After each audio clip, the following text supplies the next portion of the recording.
Delhi high court ने 11 जनवरी को दिए अपने ऐतिहासिक फैसले में अर्धसैनिक बलों को भारत संघ का सशस्त्र बल माना है। इन बलों में लागू नई पेंशन स्कीम को खत्म कर पुरानी पेंशन योजना लागू करने की बात भी कही गई। केंद्र सरकार को होली तक दिल्ली हाईकोर्ट के फैसले का पालन करना था। अब वो तारीख निकल चुकी है और अब केंद्र ने कोर्ट से 12 हफ्ते और मांगे हैं। अब केंद्रीय अर्धसैनिक बल पुरानी पेंशन लागू कराने के लिए खास रणनीति तैयार कर रहे हैं। देश की सरहदों को ये सुरक्षित रखते हैं, लेकिन इन्हें सरकार सैन्य बल मानने को तैयार नहीं। 10 लाख से अधिक की संख्या वाले केंद्रीय अर्धसैनिक बलों को होली पर ओपीएस यानी ओल्ड पेंशन स्कीम की बहाली का तोहफा मिलने की उम्मीद थी, लेकिन उनका इंतजार लंबा हो गया। हमारे सीएपीएफ आप देखिए कि ये बॉर्डर पे डटे हुए हैं। चाइना बॉर्डर पर आईटीबीपी लगी हुई है।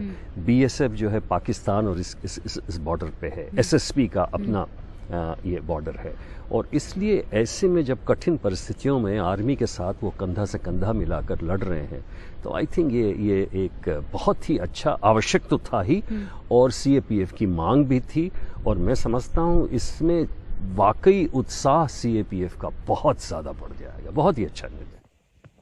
केंद्र सरकार ने दिल्ली हाईकोर्ट से 12 सप्ताह का वक्त और मांग लिया। दरअसल 23 दिसंबर 2003 को एक नोटिफिकेशन के जरिए ओपीएस बंद कर दी गई थी।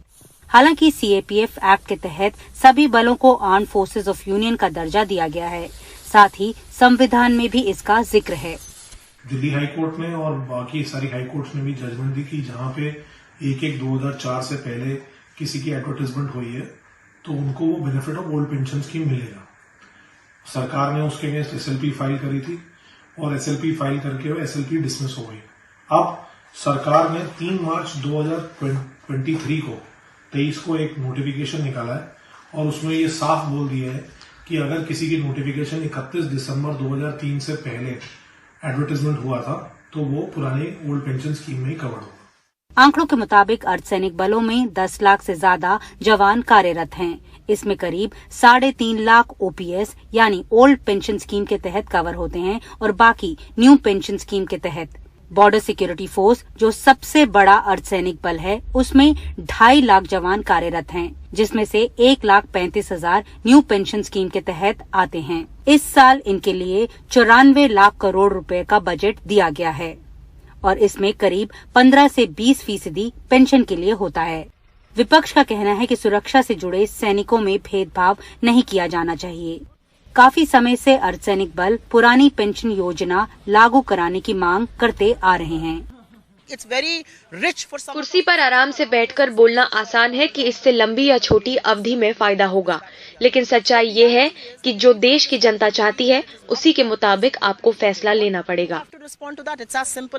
चाहे लॉ एंड ऑर्डर से जुड़ा हुआ मसला हो, माओवाद से जुड़ा हुआ हो, आतंकवाद से जुड़ा हुआ हो, वीआईपी सुरक्षा से जुड़ा हुआ हो या फिर चुनाव कराने की प्रक्रिया से जुड़ा हुआ हो। सेंट्रल आर्म्ड पुलिस फोर्स जो है वो हर जगह तैनात की जाती है और अपनी ड्यूटी बखूबी निभाती है, लेकिन बावजूद इसके दिल्ली हाईकोर्ट के फैसले पर अभी तक केंद्रीय गृह मंत्रालय ने चुप्पी साधी हुई है और माना जा रहा है कि जल्द ही केंद्र सरकार इस मसले को लेकर सुप्रीम कोर्ट के दरवाजे भी खटखटा सकती है।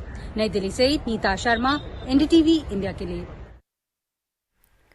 कोविड का प्रकोप कम हुआ तो लोगों के कमजोर शरीर में आम बीमारियां भी गंभीर लक्षण दिखा रही हैं।